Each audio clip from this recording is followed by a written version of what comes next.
when castling, the king moves 2 squares over, and the rook flips to the other side of it. What the f? Yep. See, they should have just called the castle a castle instead of a rook. It looks like a castle tower. And there's even a maneuver named after it. Yeah, it's called castling. Yeah. So the recording started. Now, because I haven't started my channel yet before, this is going to be one of my first videos probably. The budget's pretty low, so I can edit some things out, but there's nothing I can do to remove your hideousness. All right. So tell the audience who you are, why you want to learn chess, and a little intro. My name is Peter. I've taught Seth Rose everything I know in math class of high school, where I got perfect SAT 2s. I carried the weight in our stat project. Basically taught him everything he knows. He also dated my sloppy seconds. All right. And tell us also how much you know of chess as of now. All I know about chess is that the pawn can move 1 move, except he can move two spots on the first move. Okay, that's pretty good. And the queen is the most important player, but I don't know why. And the horse, which I think is called a knight. The horse can go, which is a knight, can go up to and like to the left or right one. And then the thing that looks like a knight that I think is a bishop can only go diagonal. So you already know the rules. And the castle tower can only go up or left or right or something. So you actually know how to play already a little bit. It sounds like you already. I've never played. I just know like what most of the pieces do. I don't know what the king or queen do. Okay. We're gonna go through every piece though together. All right. So. Yeah. The way I would initially teach a game, the most ideal way to learn, would be for you to learn the objective of the game. Now, if this was basketball or soccer, then I would say you got to get the ball in the net. Well, the goal of chess is a little harder to understand. It's checkmate, and what checkmate means is not exactly capturing the king, but it's more like trapping it. And you can't picture what trapping the king is until you know how all the pieces move, and it sounds like you have a really good start already. So anyways, we'll start with how the king moves. You can see my board, right? Yeah. So chess is a turn-based game.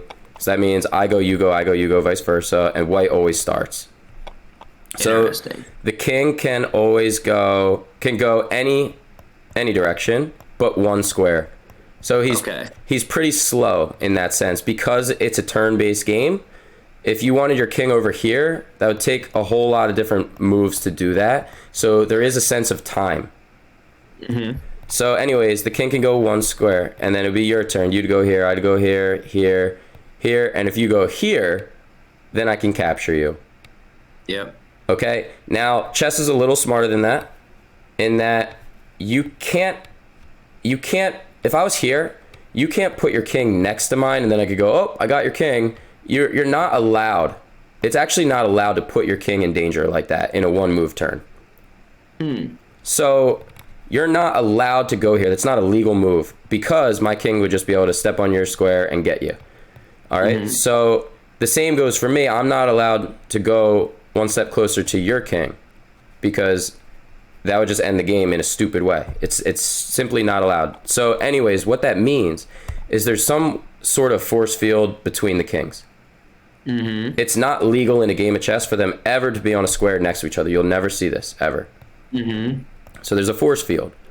If you wanted to get your king to attack this pawn, so you start moving towards the pawn, I can block you with my force field here, and every time I move over, you can't cross. That's interesting. Okay? So kings are pretty easy to learn in that sense. They just move 1 square any direction. They just step around, walk across the board. Now I like to go to the rook. So the rooks go up and down, left and right, as you said. I know that past U.S. chess champion Sam Shanklin is writing this book, Theoretical Rook Endgames, so it gets really deep, even though they're so simplistic to learn. Actually utilizing them effectively could be difficult. But anyways, the kings will always be on the board while we're learning. Knowing that the rook moves up and down, left and right is great.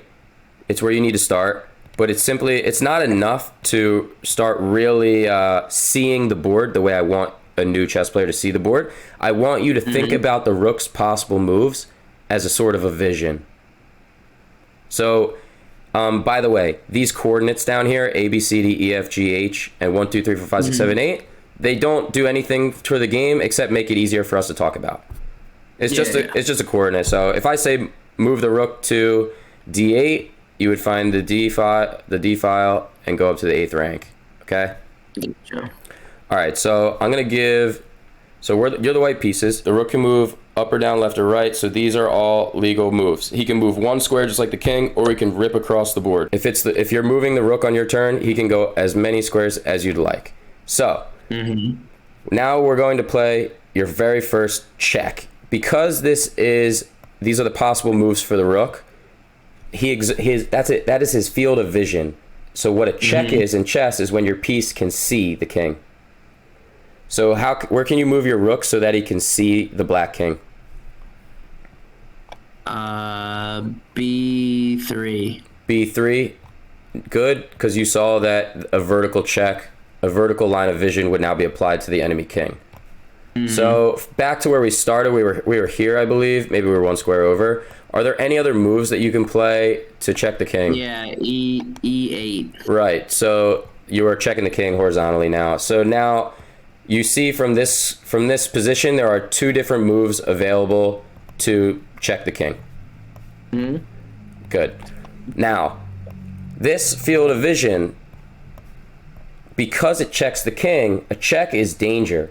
If we check the king is now able to be captured. So if he had a pawn on the board and he just plays his pawn, that is not a legal move. I think I lost you again. But I think we're back. Okay, so anyways, you're not allowed to just move a pawn while you're in check. Why? Because it's the exact same thing as stepping into the field of vision of my king. Your king is in danger, so that has to be addressed in this moment. You're in check. You're not allowed to stay in check. You have to get out of that. Okay. Okay, so if white's here and slides the rook over and says check, we say check because, hey, I could see your king. That means your next move has to address the threat. So I have a question. Yes. What if, so if you're the black king, what if you moved to like A8 and then I went over and then I moved the thing over to A3 and then you kept going and then you went back to B8? Like, could you just indefinitely flip-flop? Like, you understand what I'm saying? Of course, yeah. So what you're referring to is there is a rule in chess called a threefold repetition, where if no progress is being made and you repeat the same position 3 times, it's a draw. Okay. Yeah. So sticking to the theme of just checking with the rook, there are do you understand the idea that once you're in check, you have to get out of it? Yeah. Okay. There are 3 ways to get out of check. So let's just say there is a rook here.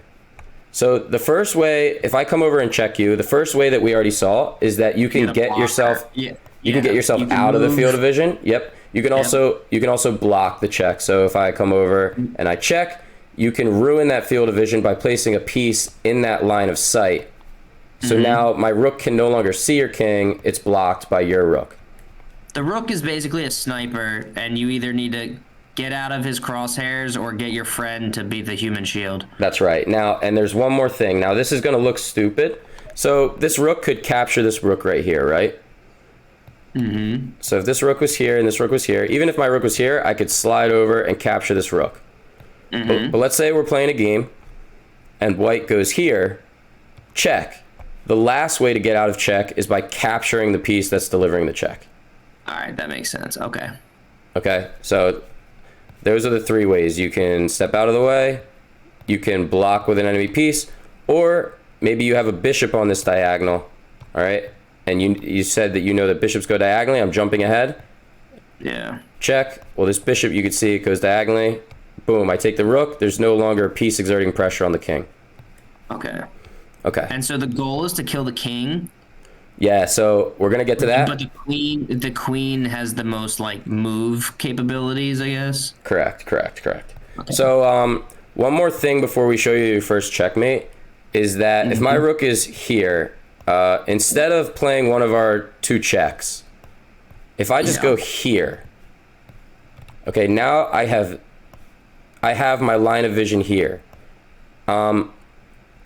I want you to tell me the legal moves that the black king has now. I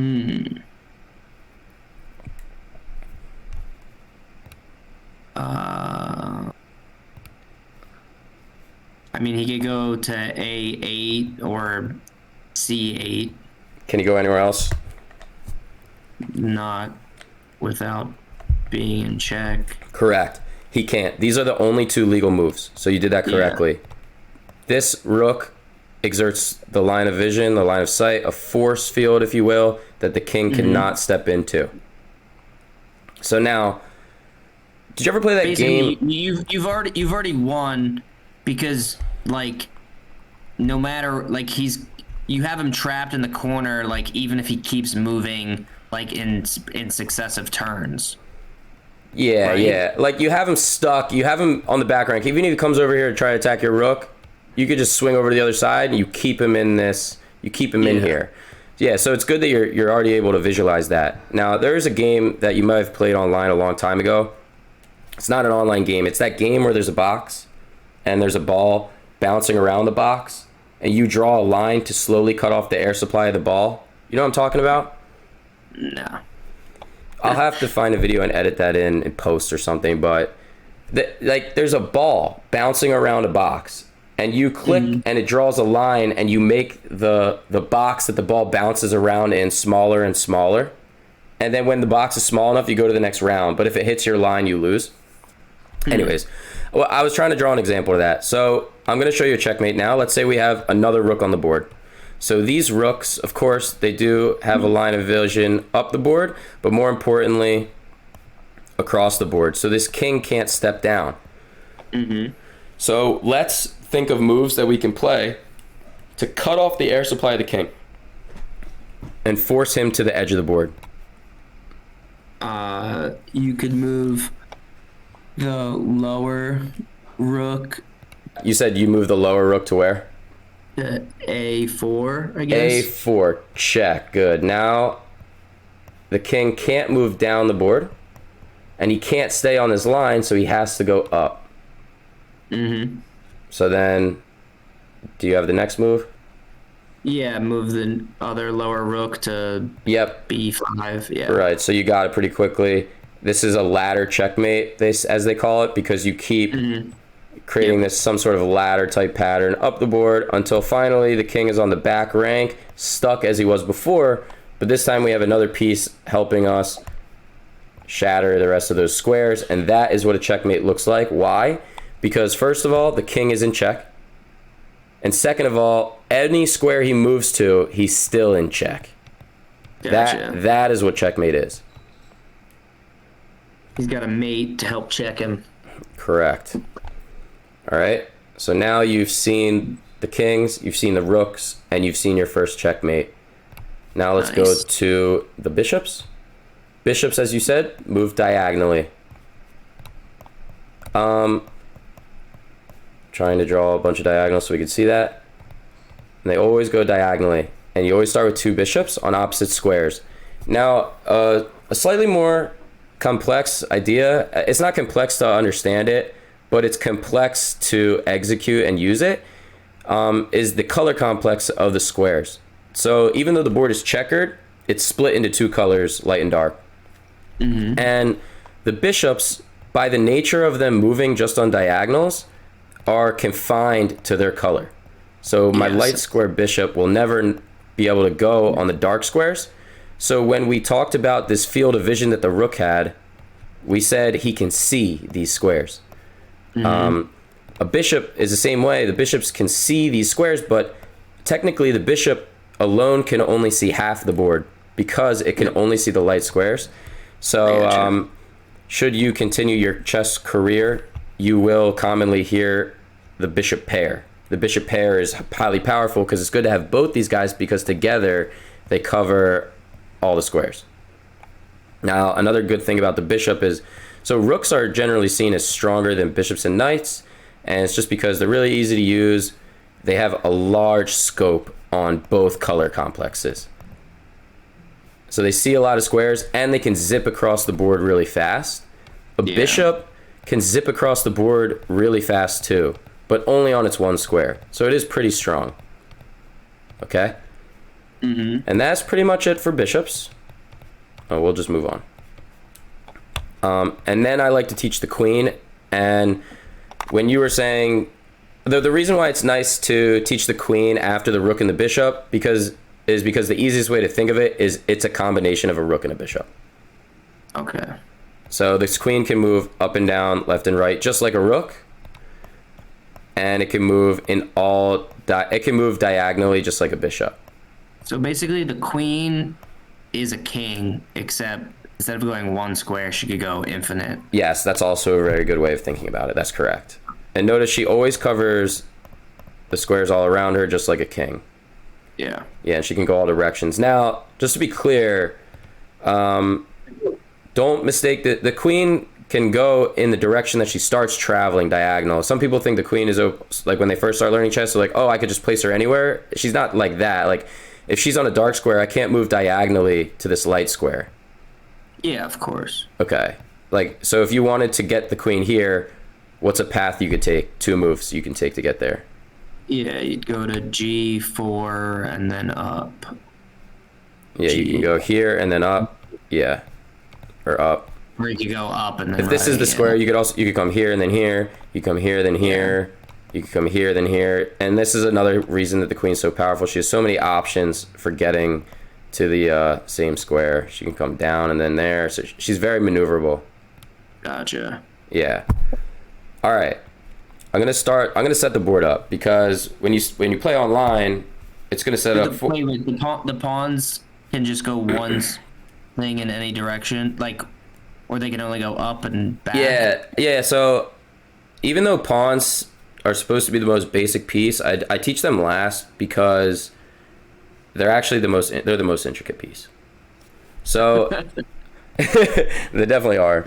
Okay, so before we do that, we need to know how to set up the board ourselves. So we know that the pawns always go on the second row. And just to teach you some chess terminology, the columns are called ranks. Oh, sorry, the columns are called files, and the rows are called ranks. So this is the second rank. The pawns always start on the second rank. So another thing to note, a lot of people get this wrong. The bottom left-hand square is always black. Okay. Because if we were to kind of flip this, and if this was the bottom left-hand board when you're playing, if there's a white square on the bottom left, when you're playing in person with a board, then you could still play chess, but it's technically not regulation setup. Yeah. All right.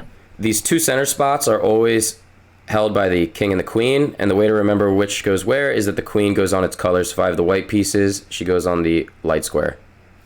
Okay. And if I have my king, it goes in the center too. So we'll set up the black pieces as well, just so that we can act like we're about to play a real chess game over the board. So where does the queen go? On her color. Yep. And the king. Do you know what piece? The board is technically not mirrored because the king and the queen are not mirrored. They're directly across from their opponent. The king is directly across from the king, though. So if you split the board down the middle here, it is mirrored. Okay. Yeah. So now the bishops, then the knights, which we haven't done. Some people call them horses. The elite class call them ponies or horses. You're not good enough for that yet, so you have to call them a knight. We got horses and castles, not knights and rooks. I will teach you the knight now. And the knight is said to move in the shape of an L. Like that. Yep. Like this. All right. And it could, there's no difference if it's moving to this square. Yep. There's no difference if it traverses along this path than if it traverses along this path. It has no effect on the game. Yeah. The only thing that you have to know is it just goes here. Yep. So wait, you're saying he could not get to D6? D6 is here. He can go there. Yeah. Oh, okay. Yeah. Yeah. As long as it's a 2x1. Yeah. I know how the horse works. Okay, good. The reason I like to set the board up before teaching the knight is because the knight is the only piece that could jump over pieces. Yeah. Yeah, so the knight can do this 2x1 across the pawns. Yep. You could jump over the pawns. Now, the same is not true of the bishop. If you wanted to get this bishop out, you'd have to play a move like this, so that she can go out. Yeah, gotcha. Okay, so if you wanted to get this bishop out, what's a move you might play? Wait, hold on. Say that one more time. If you wanted to get this dark squared bishop out that I've circled, what's a move you can play to release them? Move the pawn that's on B2 to B3. Yep, this is a good idea. And this is called fianchettoing, just a little fun terminology. This, when you put your bishop on the longest diagonal on the board, it's called fianchettoing your bishop. But okay.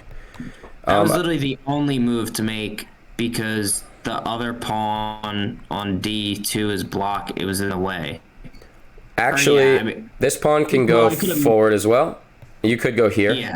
But yes, you're right. You're right that move the pawn first. Yeah. It would be blocked by this pawn. So yeah, you'd have to move this. Mm-hmm. And then you also could come here. You could come here as well. Though this is going to be the better move the majority of the time. So anyway, back to the knight. We talked about how the bishops were confined to their colors. Let me clear the board. Yes. The knight, by the nature of moving in a 2x1, actually changes the color that it's on every time it moves. So the knight moves to a dark square and then to a light square. Another thing with the knight, when it's centralized, it's most powerful. Why? Because there are 8 2x1s. There are 8 L's they can get to. Okay? It has 8 possible moves. Interesting. And when you have 8 possible moves, you exert control over these 8 squares. So if the black king was trying to walk around, he wouldn't be able to step on the squares that the knight can see, aka move to. So he'd have to walk through like so. So like it's hard to see with how this is set up, but he'd have to go in like through here. Maybe I can use a different color. Stop being lazy. So he'd have to come through here.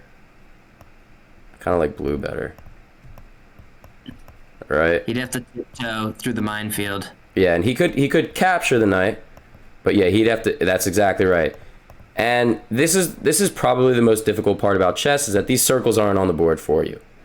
Yeah. It has to become instinctual for what squares are being controlled. I get you. So let me bring up another topic in chess as well. This knight is on a dark square. So what color complex would you say that this knight controls? The white complex. Yes, that's correct. Now this knight is on a dark square, but he's exerting force over the light squares. That's where he is exerting control. So if we clear the board and start a chess game, and okay, there's a pawn move, and my knight comes out. Now my knight just came from a starting square and is on a light square exerting pressure, attacking this enemy pawn now. The thing I said is this knight comes out from its starting square and is exerting pressure over this dark square where this pawn is on e5. So because my knight can jump there, I could attack it. If black was to do something completely random, I could go up and attack and grab that pawn. Gotcha. All right, so instead of losing a pawn, clear the board, starting position. So let's say I play a move that controls the center. Piece comes out. My knight comes out to attack the pawn. Black would say to himself, I don't want you to lose my pawn. and you'll start to see the chess is kind of like a conversation. I'm going to bring my knight out to defend the pawn that you're attacking. Oh, gotcha. You see what I mean? So now if you say, oh, I can grab this pawn, oh, but his knight can get your knight, and you don't want to lose a knight just for one pawn. Yeah. I'm going to go back to the knight again. And this is not an actual chess term, but you will hear people every now and then when teaching chess say that this is an octa knight, because when the knight is centralized, it can go to 8 squares. Whatever. Gotcha. It's not important. But it is important to note that there is a chess saying that a knight on the rim is dim. If you move your knight to the side of the board, you actually just cut off half of the squares that it can go to. Now it only exerts force over 4 of the 4 squares instead of a potential 8. So it's not as good there. And usually when your knight's on the rim, it's for a very specific reason or to maneuver it to somewhere where it is more centralized. And notice a knight in the corner is as bad as it can get. Only 2 squares. You never want your knight there. You're really screwing up if this is what you resort to. I have a question about the pawns. All right, isn't there like a pawn maneuver you should never do, or like one of the 8 pawns? Like, should you always move an interior one, or like when I moved my pawn 2 spaces forward, you moved the identical one like 2 forward to match him? Is that like always the move of like meeting them, or just doing a random one? That's a good question. Just in case anyone who is actually learning chess following along, on a pawn moves forward 1 square. I will answer your question. And every time a pawn moves after it's been moved once, it's always 1 square forward. All right? Unless it's on the... They can't move left or right. They can only go forward. Right. Yeah. And if you're moving the pawn for the first time, you can move it 2 squares. Now, a reason for that was because people were probably playing chess and they were doing like, all right, my move. All right, now your move. All right, now my move. Now your move. And it's like, that's annoying. How about we just make it so I can do this in one go? Yeah. So we can play faster. So that's probably the only reason why you can move the pawn twice. It's just because like that's so lame to just have to do this and like take have 1,000 moves. When someone moves their first pawn 2 spaces, do you always move the same matching pawn to meet him, or do you sometimes just do a random one? Sometimes just it has nothing. No, it doesn't matter. It doesn't matter. Now, what I will say is this. So, the next rule of a pawn is that. Now, the answer to your question is no. Like you see that I'm always moving the same one. This is also a very common in opening. To move this pawn instead. Okay, so how am I going to teach you this? So the way that a rook has vision, if I remove this pawn, this rook has vision up the board now. Yeah. But if that pawn's blocking him, that vision goes away. He can't move anywhere. He's blocked in. So a lot of beginners will move their pawn up and try to get their rook out this way into the game. It's just not a clean way to actually do things. But why I want to bring this up is this. Every piece in chess exerts pressure in that line of vision that can affect the king in the direction that it moves, except for the pawn. Pawns move forward, but they cannot capture forward. So when I play here and my enemy's pawn meets me in the center, I can't just capture it. Oh, I didn't even know that. Yeah, so what happens is that they are now locked together. They're stuck there. I can't move this pawn anymore. They're locked. But yeah, okay, so these are locked. So they can't move forward anymore. They're stuck. So that begs the question, do pawns exert any vision anywhere? And the answer is yes, they do.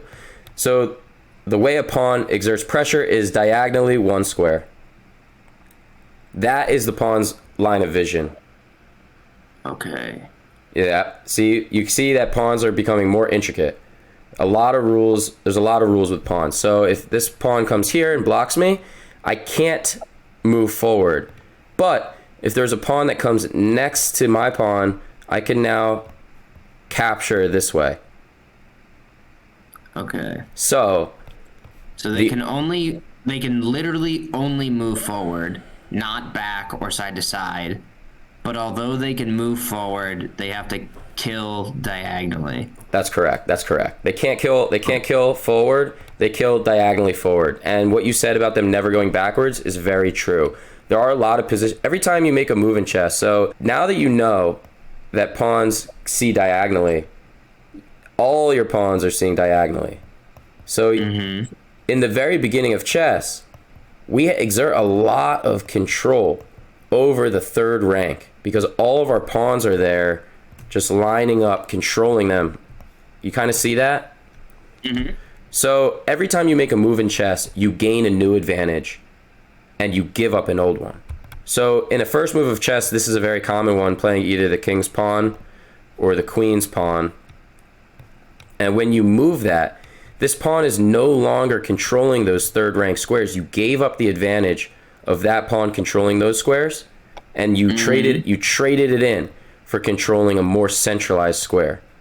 Now the center of the board are these 4 squares, just the 4 center squares. Okay.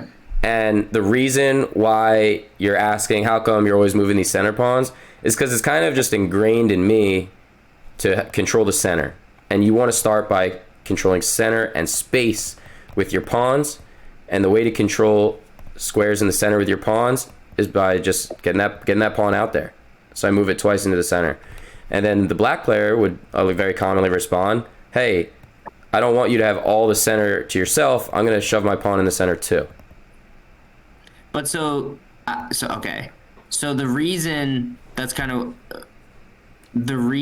that when you move the white guy 2 spots, you move the identical file black pawn. The reason you didn't move the D guy 2 spots is because then he would get killed. He could get killed.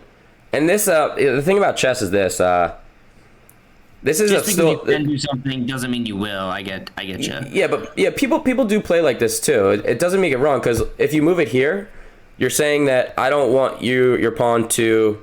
Yeah, you could capture me, but and then I'll capture you.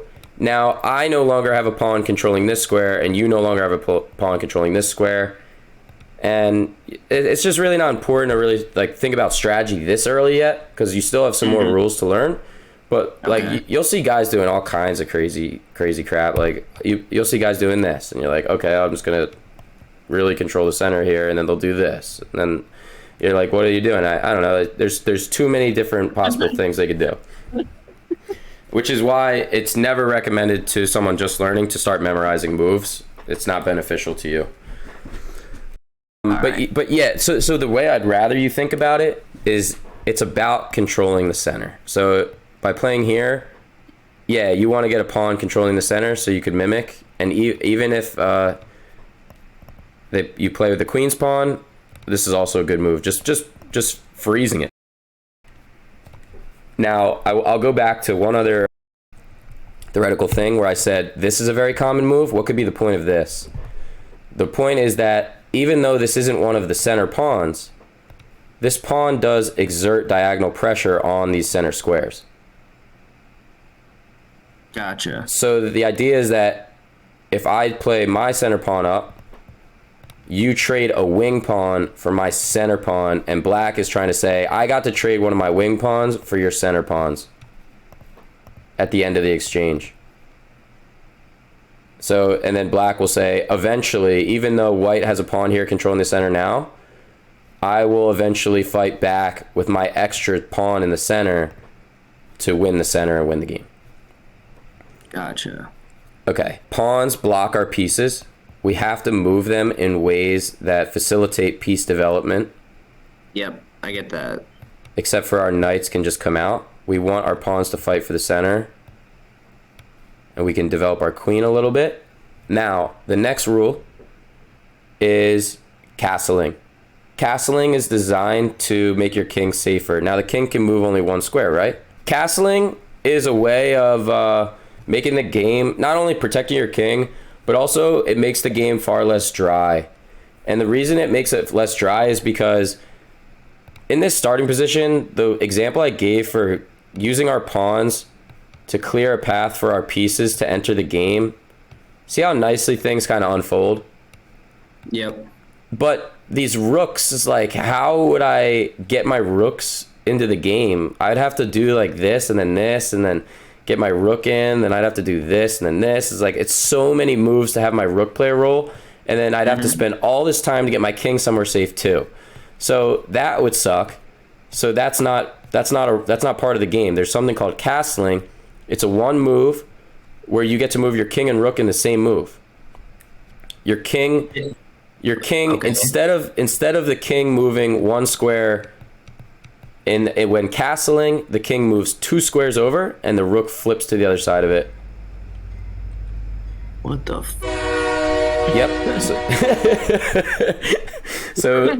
So that's called. That's only if they're in the same row.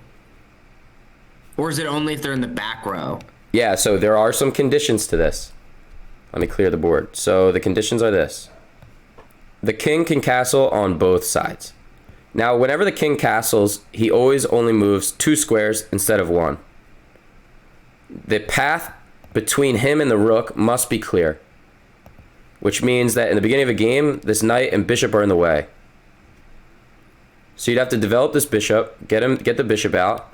You'd also have to get the knight out. Now the path is clear, and I can castle. So the king moves 2 squares to the right, and the rook flips to the other side of it. And why is that beneficial? That's beneficial because our king is much safer because he's not in the center of the board. When the center breaks open and it opens up, then like, you know, an enemy rook could be here with no pawns, and these rooks could be exerting a lot of force down here, a lot of pressure. You don't want your king in the middle. So that's why it's recommended to get your king off to the side. And the other reason is by getting these rooks involved, now you can be the one to put your rooks connected in the center. And but is it only for the back row, or could this all be happening on like row 4? Like if for some reason the rooks and the king were on row 4? If for some reason like it's the middle of the game and this is the position or something, like you're asking, can I be like, oh, like here, let's do it like this, like, oh, can I like castle right now? No. Yeah. No. Okay. No. It's only in the beginning of the game where you can castle, and that counts as one move. I gotcha. So this is called castling short. See, they should have just called the castle a castle instead of a rook. It looks like a castle tower, and there's even a maneuver named after it. Yeah, it's called castling. Yeah. So so like I said, the king can go 2 squares to the right, or he can go 2 sides to the left, and because this is the long side, it's called castling long. And actually 3 circles is how it's denoted in chess notation. So like the same way you would say like knight to f3, long castles would look like 000, and short castles would look like 00. Okay. Yeah, for what it's worth. Okay. So if we want to castle long, do you want to take a guess at where these pieces would end up if I castle long? Yeah, I assume it's still the same in the sense that the king would go to c1 and the rook would go to d. Yeah, that's correct. Now, a lot of people think that because when I castle short, my king's this close to the side, that when I castle long, the same thing is true. But that's not correct because the king only moves 2 squares when he's castling. I getcha. Okay. Holy schmoly. There's a lot of rules. There's a lot of rules. I didn't know. I actually knew the least about the pawns. The pawns, dude. There's the hardest rule in chess is regarding the pawns. We haven't even got there yet. There's still more rules regarding the pawns. That's why I always save them for last. There's still more rules. Jesus. So pawns can go, just to rehash, they can go 1 square on their first move. They can also go 2 squares on their first move. After that, they are confined to only going 1 square at a time. They cannot capture forward. They can only capture diagonally. And that goes for anything that lands diagonally. If the knight's here, I play my pawn forward, and then they do something random, I can now capture this knight. Got it? Mm-hmm. The same way in the beginning of the game, where if my pawn comes out and this pawn blocks me, you can blockade a pawn using another piece as well. So if I played my pawn here, this knight comes out, I play a random move, and this knight comes here, just trying to rehash the fact that I can't move this pawn forward. I can't, I can't capture it. I can only capture diagonal. I can only move forward, but I can't move through another piece because the pawn's sight of vision is not the same as the way he moves, unlike any other piece. Gotcha. That's a little crazy. Okay, so let me clear the board and explain the next rule with pawns. Why do we care about these guys more than just being fodder for the game? The reason is because if this was the position, I could run my pawn to the very end of the board while you do nothing.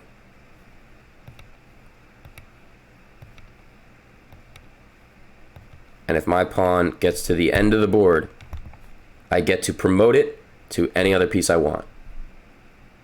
Oh, Jesus God. Any other piece that you've lost already, or just any piece in general? Any piece in general. A second queen? Yeah. And that would be a checkmate because the king cannot go through his own pawns to escape. This is called a back rank checkmate. He's checkmate on the back rank. So yeah, you could get your pawn to the end of the board and you could choose a rook. You could choose a bishop. Though I don't know why you would choose a bishop. And I don't know why you would choose a knight when you could be getting a queen. Now, there are tricky puzzles that require you to what's called under-promoting. Under-promoting is when you choose a shittier piece than the queen. It's like there's tricky puzzles where they're like, oh, gotcha, you have to calculate that you were supposed to get something lesser than the queen.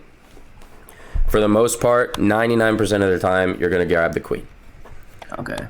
Yeah, you don't want to let your opponent's pieces, if you're this guy, if this is the position, and your opponent's here and he's playing like this, what's a move you could play as white? Because you don't want to let him get here.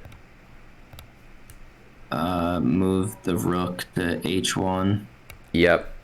And then you capture it. Okay. So yeah, so if these pawns start running up the board, oops, they can promote to any other piece. Gotcha. Pretty important rule. So I'm trying to think, like we're pretty close to learning the trickiest rule now. It's gonna blow your mind. Okay. And honestly, for as long as when I first started playing chess, I'm pretty sure I didn't even know this rule existed, like for a couple of years. Okay. I think that's true for a lot of people just learning chess as well. They don't see it, and the first time they see it, they think there's a bug because they're playing online. They're like, this computer program just had a bug in it, or like they think it's not even real or right. So I guess we'll get into that rule now. Oh, before I get into that rule, there is one more easier rule. All right, so let's say it's we're losing this game, and it's king and king with a queen, and he's gonna try and checkmate us. He goes check, and we back our king up, and he runs the king in. Okay, and he goes check, and we back up. Check, and we go into this corner. Now, because the queen has field of vision here and here, there's not a lot of places for my king to go, right? I can only go to these 3 squares now. So if this king comes in and I just shuffle back and forth, he comes here. Now, I want you to find... I'm going to ask you a tricky question now. How many different moves can you play to deliver checkmate as black? How many different moves? How many different moves is a checkmate in one with black?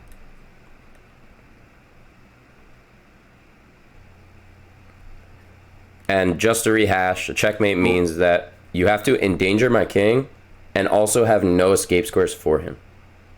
Yeah. Yeah. Is it?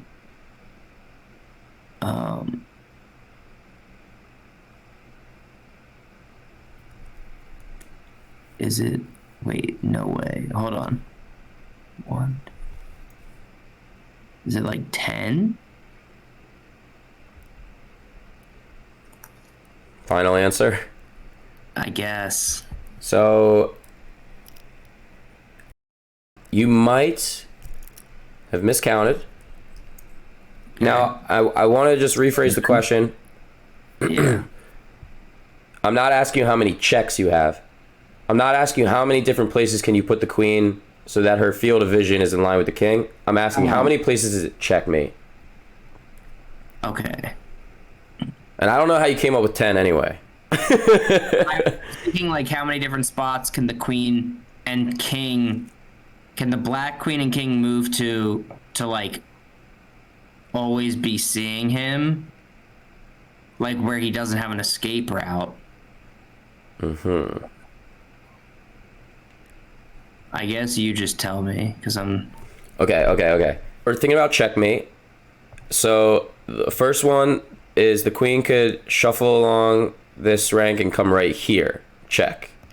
So this is a checkmate because I can't take the queen because it's protected by the king. Remember that force field that we talked about where I was thinking about that. I can't get close to the king. So this is an example of where this king is actually protecting the queen. I can't take her because I'd be stepping in this force field of the king. That in that sense, the king protects the queen as it attacks me. So here's one checkmate, and so I can't take the queen, and the queen has this field of vision. So I'm being attacked. I can't sidestep to diagonal because queens go diagonal too, and I can't go here because not only the king but also the queen. So from here, this is one checkmate. The same is true if I'm here, two checkmates.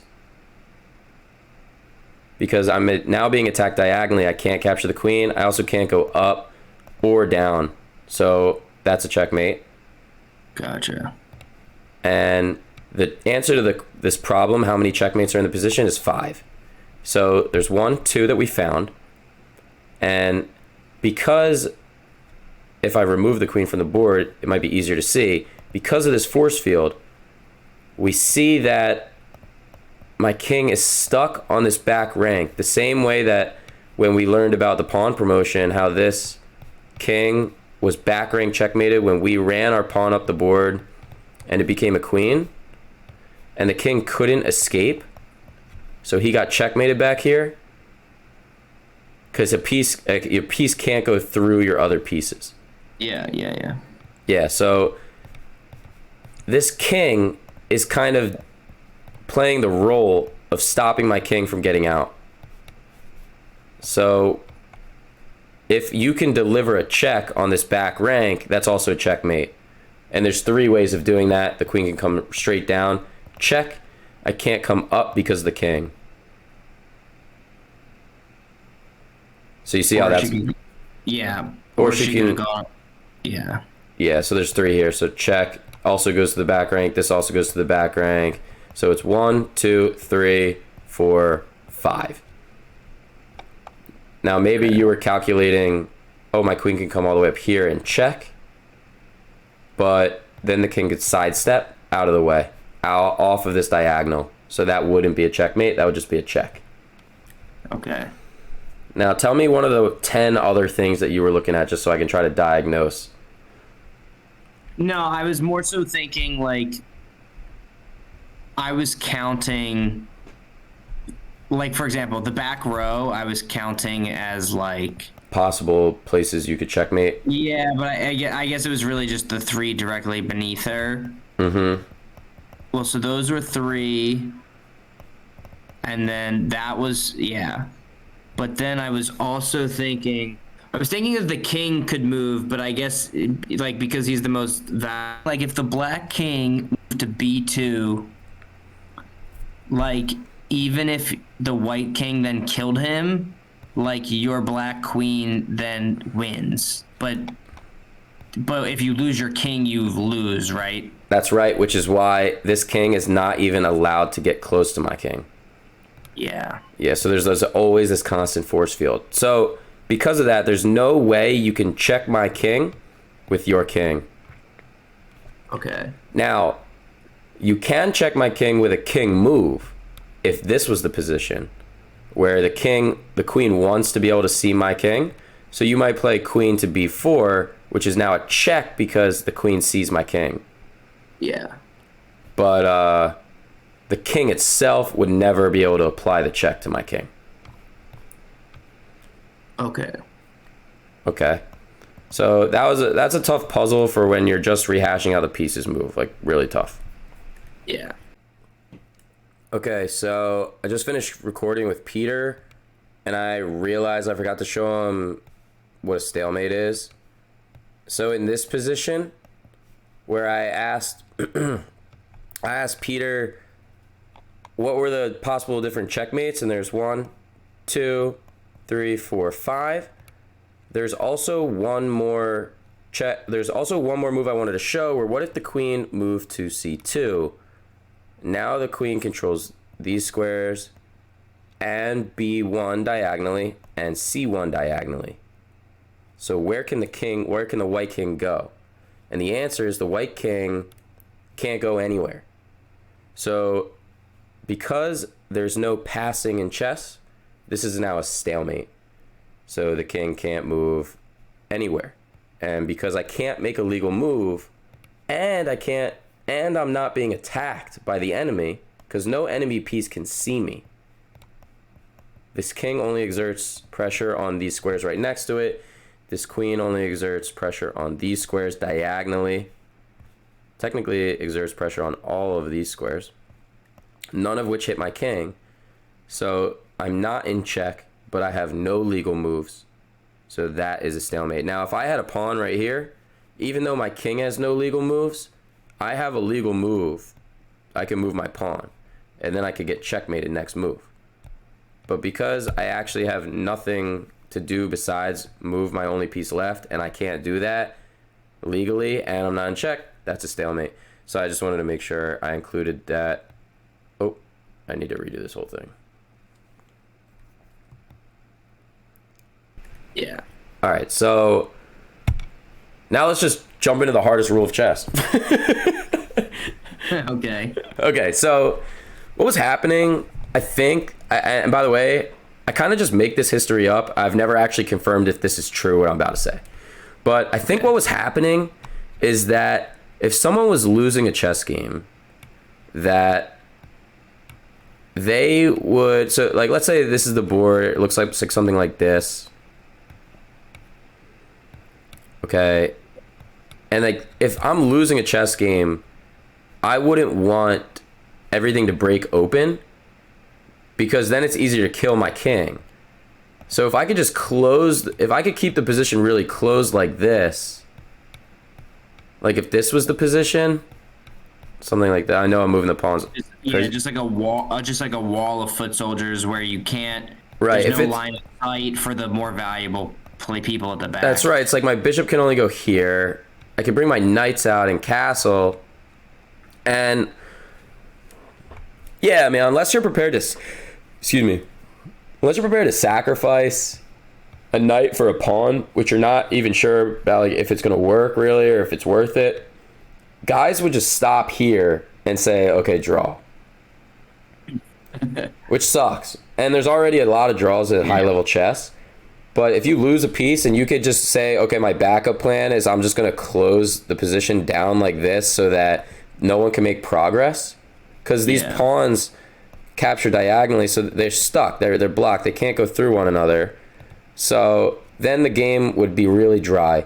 So the next rule, it was created, I believe, to combat this happening. Mm-hmm. Okay. So let's say the entire board is locked down again. If I could get my pawn here to the end of the board, what happens? You could turn it into any piece. Yeah, I could turn it into a queen or any piece. So if I move my pawn up once, what's an option that black has? To kill him. But then he'll be killed probably. Well, then he'll be killed too. But okay, yeah. So what's a move that white might consider so that I could try to rush my pawn to the side of the board, to the end of the board without you being able to kill me?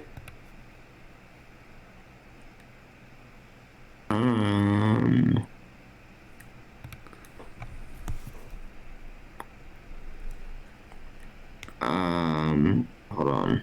Mm-hmm. What's a move that white could do? Mm-hmm. Pawns can only move forward and only kill diagonal. Yeah, so if I move my pawn up once, then you could just kill this pawn. So let's get rid of this. Let's get rid of this pawn. So if I'm in this position, and if this is the position white to move, and you want to try and get this pawn to the end, how can you do that without it being? Oh, he hasn't moved 2 spots yet, has he? So right. He can jump 2. He could jump 2. So now this pawn can't get him. Yeah. So this is what. So then I could just like, if you run, then I could come over and I could get your pawn while I just run to the end. Okay. Mm-hmm. So that would be something you consider if this is a scenario where I'm like, okay, I'm gonna play my pawn twice, just so like I don't have to go on this square where you can kill me. So I'd rather just go twice so you can't get me. If I didn't want you to have the option of capturing me, I would use that to my advantage to just locking things down. So they said you can't do that anymore. We're making a rule to stop to discourage you from doing that. And what's the rule? The rule is called en passant, which is French for in passing. So the way that I said that we want to play, what's a move that my pawn can pass your pawn without being captured? Mm-hmm. Well, I can do that by just going 2 squares up. But here's the rule. We're finally here. If I use my 2 pawn push rule, if I use the fact that I can move a pawn 2 squares on its first move, if I use that to pass your pawn and I land directly next to the pawn that I'm passing, then you can capture my pawn still. Jesus Christ. So that's really, it's really not that bad. It's just that like, but it is crazy that for 28 years I thought pawns were literally the most useless thing, and now you're telling me there's all these rules. They can only move forward, but they can only kill diagonal, but they can kill laterally if another pawn tries to jump over his vision, and if he gets to the far side, he could become all-powerful. Correct. Now we don't have this rule down yet. There is one more. I have to throw one more wrench in it. Okay. Now this is good and bad. And what's good is that this pawn does not capture laterally. Pawns never capture laterally. But I just told you that it can still capture this pawn. So what would that look like? So this is the only capture in chess where the piece being the piece capturing does not land on the same square of the piece that's capturing. Okay. So it just captures diagonally still, and this comes off the board. Okay. Jesus. Yeah, so this is why when people haven't learned this rule and they're playing online, or even if they're playing in person, if they're playing in person and I say like, oh yeah, like I can now do capture like this and get this off, they're like, haha, like F you, like you're cheating, like nah, you just don't know the rules of chess. And if you're playing online and you play this move and you see someone capture a pawn, then you'd be like, wow, this just bugged. Mm-hmm. It didn't bug. Now that's the only way. That's the only way to get a pawn out of his file. Yeah. And what was I gonna say? Okay. Let's say this happens. Let's say white goes here and says, aha, I'm gonna pass your pawn so that you can't capture me. So black now has the option on the next move, and the next move alone, to do this en passant captures. Okay? If he doesn't, if he does something, like if I play this and then he makes a king move, en passant's off. You can't do it anymore. You can't, like, if I make a king move, he can't just do this now. This pawn is back to just its normal pawnly self. So it's a one-time offer. It's a one-time offer. That's right. It's a one-time offer. Correct. Now, and then the last stipulation of the rule, which is really annoying, is that if your pawn is here, where I could capture him, and if I play 2 pawns up, there's no offering right now because I didn't land directly next to your pawn. Okay. This is... I'm just hoping that situation never arises. Yeah. And again, if your pawn is right here, just because I do 2 up, like, there's no... You can't just do that. You can't do that. The only time it occurs is if I am actively passing your pawn and I land right with a 2-move pawn move and land right next to it, you can capture diagonally and get rid of it. Now, this is, if I'm teaching someone chess for the first time, I usually leave this out. I don't even teach this usually. Yeah, I'd probably leave that out because there's so many.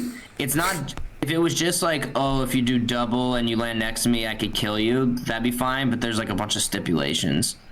Yeah, there's a bunch of stipulations for sure. There's just too much crap to remember. It's more confusing than it is useful, honestly, in the beginning. Yeah. But at least you've been exposed to it, so if you see it, you don't think someone's cheating. So there was something I meant to show you earlier, and I didn't. So let's say we're trying to castle. But in the beginning of the game, black does this, check, and I move my king up, and then he moves his queen back, and then I move back. He makes a normal move. I get my pieces out, and then I can't castle anymore. Even though it looks like I can castle, the reason I can't castle is because earlier in the game, black checked me, and I moved my king. Can you hear me again? Yeah, so you can only do it if, like, the king hasn't moved yet? That's correct. It doesn't matter that I was in check before. Now, the queen checked me. That didn't matter that I was in check. So if we go back and this queen checked me and I blocked with the pawn, then the queen would return. And then if I, like, went through the motions, now I could still castle. But because my king moved in this before, like when I showed you before, check and the king moved, that's why once your king has moved, you have forfeited your right to castle this game. Okay. All right. Now, the last rule of castling is this. If I get these pieces out, like, let's say he goes here, and I move my bishop here. Not a good move. Not only can the pawn get me, but the bishop can also get me. Mm-hmm. So if the bishop captures me, question, am I in check? Yes. Or with the king. Because my king in danger. Can any of the enemy pieces see my king right now? He can go to F2. Yeah, he can go to F2 because you saw that the bishop's diagonal is right here. Yeah. Right. So is the king in check right now? No. No, he's not, because this bishop can see these diagonals, and my king is not on that diagonal. Yeah. So we're not in check right now. Mm-hmm. Now, if there was a bishop, if this queen comes to here, I am in check because this queen is looking at the diagonal that my king is on. So now my king is in check. And if my knight wasn't here and this pawn wasn't here, this actually is a checkmate. I would have no way of stopping this, and I would have nowhere to run. Mm-hmm. Right? So, but because I have a pawn here, I can use this pawn to block the queen. And also because I have a knight here before, when the queen came out, my knight can 2x1 over to the queen and grab the queen. Gotcha. All right. So we talked about, so this bishop is not checking the king. However, the bishop is controlling a square. along the path that I wish to castle in. So even though when I castle, I move 2 squares to the right and I get to flip with the rook. Now, my king is not in check, right? Mm-hmm. Now, this bishop is eyeing down the rook, not my king. If there was a bishop, let's say this bishop swings out to here. Now, if I would castle, I'd be putting my king directly in the line of a bishop, so I can't do that. Gotcha. So I can't castle if it's going to put me in check. I get you. You get me? Now, there's one more rule about castling that I'm trying to show here is that even though when I castle here, my king won't be in check, I'm not allowed to do it right now. And the reason is because you he have had to to imagine that there's like a laser vision, like Superman, like even for him to get across the supervision, he had to go through the laser beam. Correct. Exactly right. Exactly right. So he can't step through that check. Okay. So what's a move that I could play to ruin this laser beam so that I could one day castle? Move your pawn from D2 to D3. Boom. So that's the best way to. Now the bishop's scope has been decreased. Yeah. And now if he plays a move, I can now safely castle. Or you could have moved C2 up 2 spots. C2 up 2 spots, and then he could, boom, attacking the bishop, but he could take that pawn. I feel you. So now we're pretty much done the rules of chess, though I do want to show you the 4-move checkmate. It's just a good example of a checkmate using something besides rook. So the game could start like this, and then the queen could come out, applying pressure to the kingside pawn. Mm-hmm. So let's just say black plays a random move. Now I bring my bishop out, which bishop can see diagonally. So I have 2 pieces looking at this pawn in front of the king. And after another random move, can you find the checkmate blow? So you have 2 pieces looking at the pawn.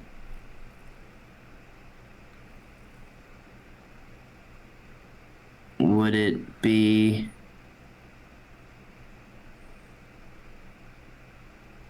to move your queen left 1 to G5? Queen left 1 to G5. Okay, so what's the thought process here? Well, now she's like looking at she is looking at E7. E7, okay. So he can't move there, and his own. Well, okay. Oh, you said to put him. You said what is the winning move? What can you move to get into checkmate? Correct. Now this is very hard for a new player to see because your queen has to work with the bishop. Now your move, yes, cuts off an area that the king can go to, but this queen can swing out and grab you now. Okay. So that's incorrect. So, a good thing to start doing when you play chess is think about all the different pieces that you could possibly capture. And we haven't looked at a lot of pieces capturing pieces today. Like, we really just learned the rules, so. Yeah. Can you tell me what possible pieces that the queen could capture? Wait, hold on. What possible? Yeah, she can capture the H7 pawn. Yep. And the F7 pawn. Mm-hmm. Or the E5. E5. Yeah. Yep, these are the possible captures that the queen could do. So, and then we have another piece out. Can you tell me what pieces that this bishop can capture?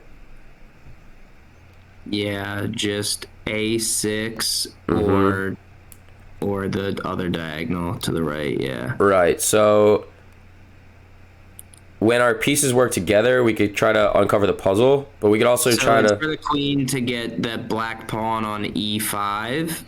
No. Okay. Because Check. now she has a lot. Is this checkmate?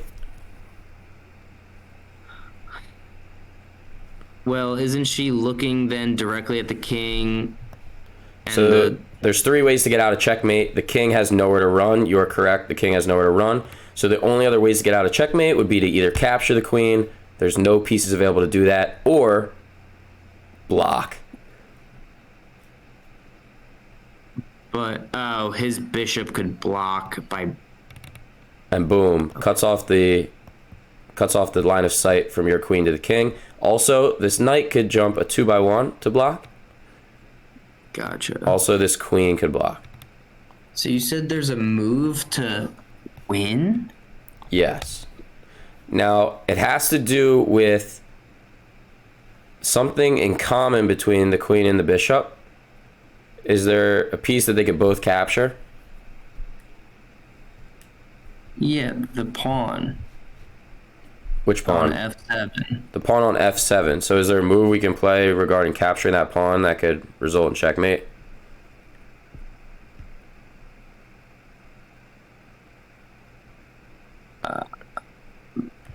Move the.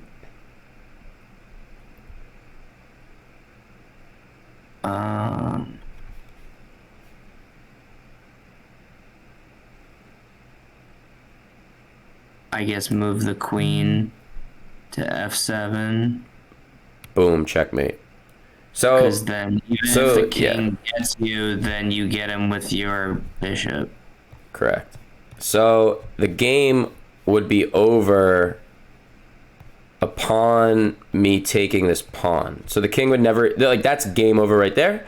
The king would never even take this, because even though this pawn is here, this bishop has that line of sight that we talked about. The king is not allowed to step on it. Mm-hmm. So I guess what you're struggling with, having just learned the rules, is that when my queen is on this square, she is protected by this bishop. Like, the king cannot take her. If this bishop wasn't here, then this would be a not so great move. The king would just capture that queen. Yeah. But if you can shove the queen in the king's face protected, it's gonna be pretty good for you. Check. So you basically, you always want. The queen is covering all these squares, technically, right? And she's protected by the bishop. Yeah. Mm-hmm. You always want. Yeah, you always want, like, one of your own guys, like, having a line of sight to where you want to go to prevent people from getting you. Yeah, that's correct. Okay. That is correct. So when we looked at the big, also the idea of control is based on where the pieces see. So when we talked about this earlier, I said, okay, the way a chess game could start is this: you play your king pawn forward, and you'd say, I'm controlling these squares, and they say, okay, I want to control some center squares too, so I play my king's pawn forward. I want to now get my pieces out into the game, so I want to play my knight out. And not only am I getting my knight out, I'm also one day preparing to castle because I'm clearing this path. Mm-hmm. And I'm also doing one more thing. I'm attacking this pawn. So black would say, well, I want to get my pieces out, but I also have to defend this pawn now, so a good way to do that is play my knight here. And you don't want to capture this pawn, because then you lose your knight. So a move that white might play, say, how could I capture a move that white could play to say, okay, I would love to capture this pawn with my knight, but then his guy's gonna get yours. yeah, so if I can move this knight away, then this pawn could be undefended. So I might play this bishop out here and say, yo, I'm about to take this knight. So if you play a random move, well, I could capture the knight. The knight is protected by the pawn, so you could recapture with a pawn. But now it's white to play, and I can just go in and grab this pawn. Gotcha. So that's like a little combination here. So it's a pretty well known one. There's actually a lot of book theory on it. It's like, oh, but we're obviously not getting into the theory. It's you're protecting this. I want to capture it. So I play one of my other pieces to remove the defender of this pawn. And once it's gone, I just come in and grab it. I gotcha. Right, so I'll just do a couple more like little things.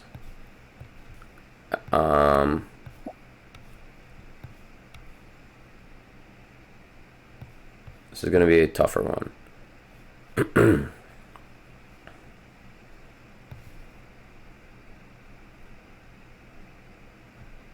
Okay. I want you to look at the board, and I want you to tell me which pieces are defended and which pieces are not defended. We could honestly just go one by one together, and you tell me if it's defended or not. So let's start with this rook. Yep. It's defended by what? It's defended by... Oh, so, yeah, okay, so these are all on the same team. All on the same team. Okay, so he is defended by...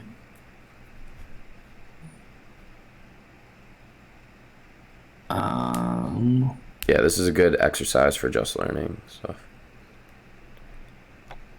So to be defended by your own piece, you have to be in your own piece's vision. Yeah, so he's in the pawn's vision. That's right. Yeah, he's defended by the pawn. And so when I say defended was if there's an enemy rook that takes our rook, my rook was defended by my pawn, so my next follow-up move could be to take that back. Yeah. You can't really just afford to lose all your pieces for nothing, so it's good to be defended. Okay, so Gotcha. Is this pawn defended by one of our pieces?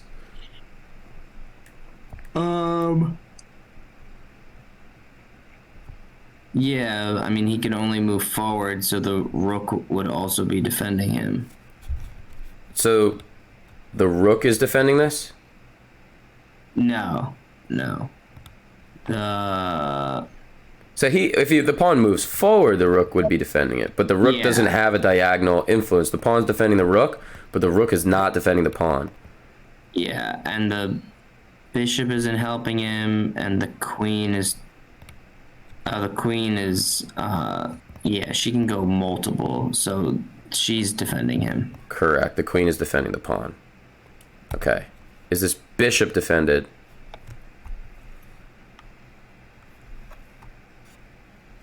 And you're starting to understand now how, like... Yeah, he's not defended. He's not defended. Like, all, like, these pieces, not only knowing how they move when you pick it up, but being able to see on the board the influence that they exert has to become second nature if you want to really play the game. Yeah. Yeah, so you're seeing that now, that nothing protects this bishop. Does anything protect this knight?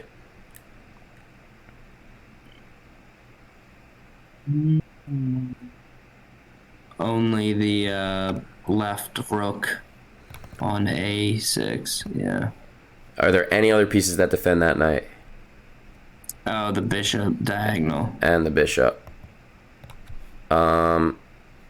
What defends this rook? Just the queen. Just the queen. What defends this queen? Just him. And the horse. The knight and the rook.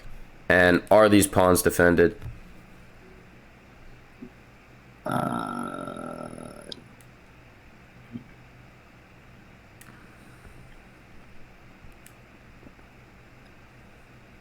No. No. No, they're not. Good. So, now I'll probably just give you one more puzzle before we wrap things up. Yeah. Now that you understand the ideas of defending pieces, what's a move that you can play? All right, let me remove this bishop, and I'm gonna remove this rook. Okay, so my test for you is, now that I remove the bishop and the rook, this knight is undefended. Okay, so this knight is undefended, and this pawn is undefended. So let me just remove this pawn and this pawn. All right, so, and you know what else I'm gonna do? I am gonna add a bishop here. I'm gonna add a knight here, just to really make it hard. Okay. What is one move that you can play that simultaneously defends both the knight and this pawn? And I'll let you think about that for a little.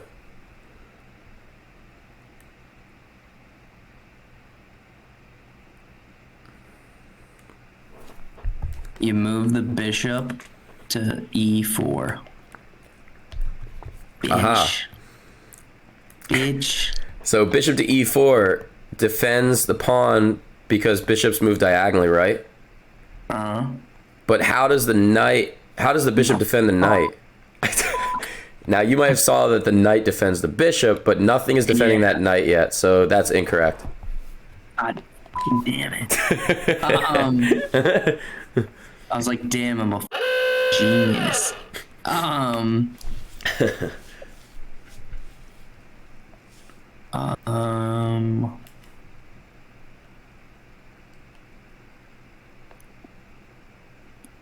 You move the queen to g7. Ooh! Yeah. Let's go. Nice. So you can also start. This is another way the queen is very powerful. She could just like really protect a lot of things because she has so much scope. Yeah. All right. The queen is the 360 sniper in Call of Duty, like the quick scoper who's just like spinning. She is the 360 intervention. Yeah. Off the top of Rust. All right. Last test, I guess, for now is set up the board. You want me to set up the board? Yeah, just tell me what to do. All right, you put the rooks on the outside. And the pawns go on rank 2. Nice. Yeah, you like that. And the knight goes on B and no. The knight goes on B and G. Nice. And then the bishop is on the inside of that. Here's where it gets hard.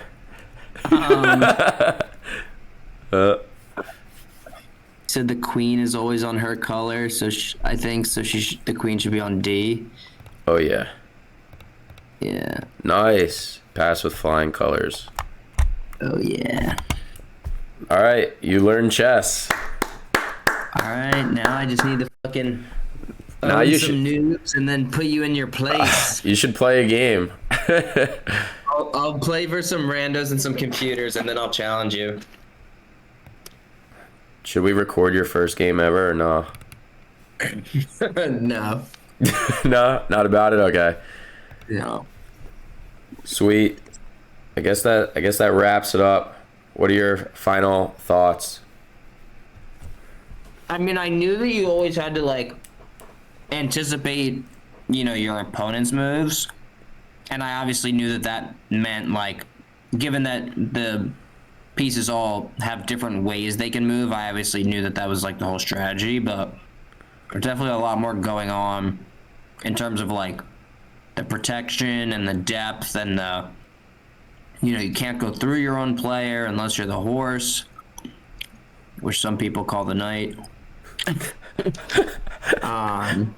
Yeah. I think you did pretty well.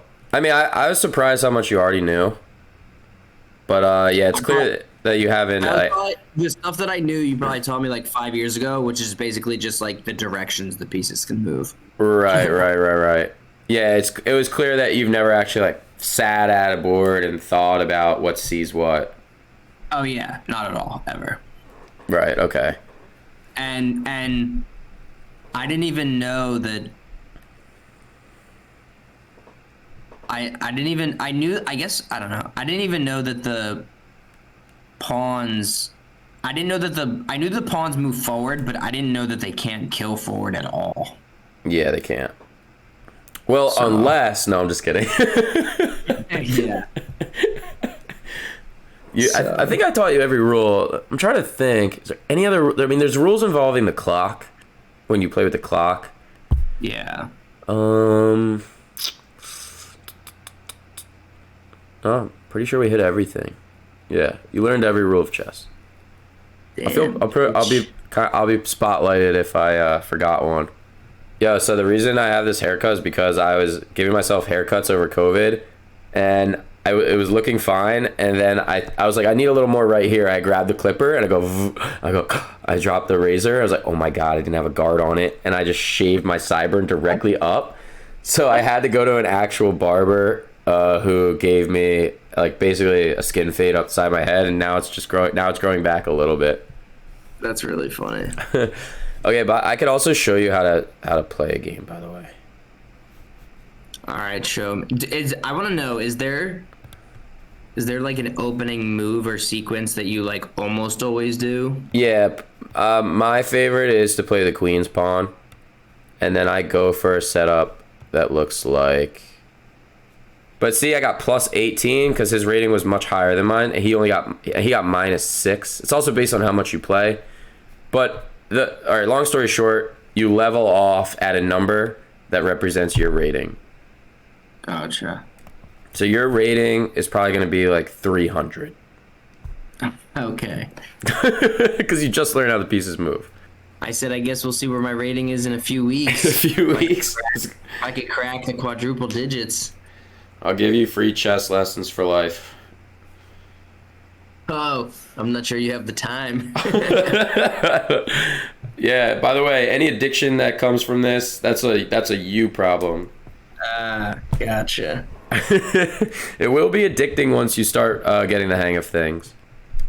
Gotcha. No, I can definitely see, why it's, although like how quick you guys are moving, I was like, oh my god. Well, that just is because I've known how to play since I was a kid. Yeah.